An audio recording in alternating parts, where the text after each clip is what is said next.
जब सीए लागू हुआ था उसके बाद जब मैंने आपका इंटरव्यू किया था तो आपने खुल के उस वक्त भी कहा था कि असदुद्दीन ओवैसी इसको रिवर्ट करेंगे क्योंकि शायद से हैदराबाद के अंदर उनको दिक्कत है कि कुछ इलीगल वोटर्स हट सकते हैं। वापस उन्होंने कहा कि सीए इज अनकॉन्स्टिट्यूशनल। क्यों वो बार बार कह रहे हैं मुसलमानों के घर जाके कि सीए के लिए वोट करो, सीए अनकॉन्स्टिट्यूशनल, इसके लिए वोट करो इस चुनाव में? ये लोग दो प्रकार के लोगों में बांट दिए हैं मुसलमानों को असदुद्दीन जी। एक पसमंदा जिनको पढ़ाई लिखाई नहीं आती है, बेचारों को घर अभी भी गरीबी में दलदल में पड़े हुए लोग, बर्बाद हो जा रहे हैं लोग दिन ब दिन। क्योंकि असद भाई तो एक किराए के घर से आकर शानो शान महल बना लिए 7 एकड़ में। उन्हें मुसलमानों के अंबानी जी है वो किराए घर से निकले, मुसलमानों के अंबानी बन गए। किनके वजह से? ये पसमंदा लोगों की वजह से। अब पसमंदा लोगों के नसीब देख के बेचारे मुसलमानों को उनको आबाद करके खुद बर्बाद हो गए। रिक्शा वाले रह गए, ऑटो वाले बेचकर भी रिक्शा वाले होंगे शायद। तो उनको पता है अब ये लोग तो डरे मारे रहेंगे ना। उन्होंने क्या डर पैदा कर दिया पूरे देश में, हम नहीं है तो आपका वजूद नहीं रहेगा। ये डर के वजह से पूरे मुसलमान आज भी पूरे देश भर समझते हैं कि शायद हम असदुद्दीन जी को सही सलामत या उनको वोट डालते रखेंगे तो शायद हमारा यहाँ पे टिकना होगा। लेकिन यह गलत बात है, यह गलत बात है। असदुद्दीन जी दो लोगों को भड़काते हैं, एक पसमंदा लोगों को डराते हैं और दूसरा नौजवान बच्चों को भड़काते हैं। उनका स्पीचेस में कभी आपने सुना है कोई डेवलपमेंट के बारे में बात करने का? एक ही बात करते हैं, रामलला को गाली देते थे तो, और कौशल्या माँ को गाली देते हैं, भाग्यलक्ष्मी मैया को गाली देते हैं, बदनुमा दाग बोलते हैं भाग्यलक्ष्मी जी को आज, और बदकम्मा को ये लोग गाली देते हैं।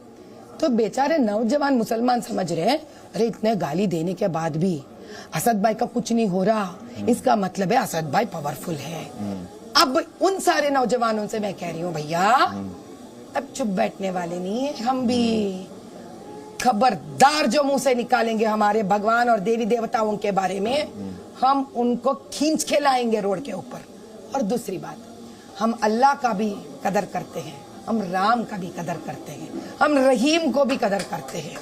सिर्फ एकमात्र हिंदू है जो दरगाह जाते हैं, हम दरगाह पे भी जाते हैं। मोदी भाई भी स्वयं जाके चादर भी जाए। हिम्मत है तो असदुद्दीन जी को कहने के लिए बोलिए जय बोलो सियावर रामचंद्र की जय, बोलने के लिए बताइए। नारी शक्ति माधवी जी इसीलिए मैं कहती हूँ मुझे टोपी से नफरत नहीं है, मुझे मुझ मुंडवाने पे नफरत नहीं है या कोई शिकायत नहीं है। जो बंदा टोपी लगाता है, मूछ मुंडवाता है, उसको पता चलना चाहिए कि वो कट्टर मुसलमान है। वो कट्टर मुसलमान है तो कोई दूसरे मजहब के बारे में गलत नहीं बात करता। जैसे कि मैं कट्टर हिंदूवादी हूँ, मैं दूसरे मजहब के बारे में गलत नहीं बात करती।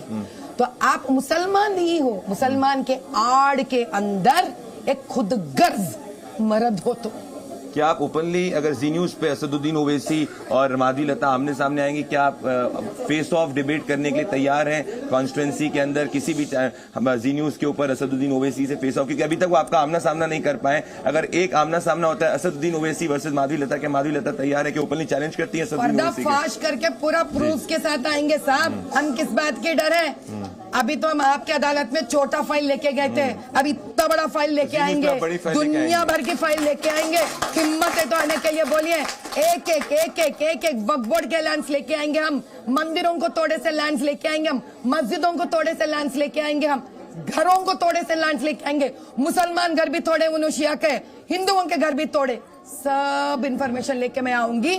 हिम्मत है तो आने के लिए बोलिए। मेरा आखिरी सवाल माधवी जी आपसे, प्रधानमंत्री नरेंद्र मोदी ने अगर किसी एक मेंबर ऑफ पार्लियामेंट कंटेस्टेंट का खुलकर समर्थन, खुलकर प्रेज किया है तो वो है माधवी लता जी। मैं मुझे याद है होम मिनिस्टर अमित शाह जब मौजूद थे तो स्टेज से उन्होंने किसी एक का नाम लिया था तो आपका नाम लिया था। मैं दूसरी बार आपका इंटरव्यू कर रहा हूँ। प्रधानमंत्री नरेंद्र मोदी से कभी आपकी अगर बातचीत हुई फोन पे अराउंड द कैंपेनिंग, क्या बोले प्राइम मिनिस्टर आपको? कुछ फोन ही नहीं आया मुझे उनके पास से। अच्छा मैं एक बात बताती हूँ, रामचंद्र जी यानी कि आप प्राइम मिनिस्टर नरेंद्र मोदी की बड़ी ट्रस्टेड लेफ्टिनेंट है इलेक्शन के अंदर। अगर आप वो समझते हैं तो उनका जो आशीर्वाद दिल से निकल रहा है, क्या वो बस नहीं है मेरे लिए? हम जब बोलते हैं जय सियावर रामचंद्र का, क्या इसी भरोसे नहीं बोलते जहाँ पे रामचंद्र जी वहां से हमें आशीर्वाद दे रहे हैं? बस हमारे लिए मोदी भाई वही है। उनका टाइम बहुत ही कीमती है, उनका भी उनका काम करना है। उनसे हम बार बार उम्मीद नहीं कर सकते हैं फोन उठा के बोलने के लिए, क्योंकि वो जानते हैं हम इस उम्मीद पर नहीं, उनके विश्वास के उम्मीद पर निकल रहे हैं बाहर। लेडीज एंड जेंटलमैन, दर्शकों, आपने माधवी लता जी को जी न्यूज पे सुना, मेरे साथ इस एक्सक्लूसिव इंटरव्यू में सुना।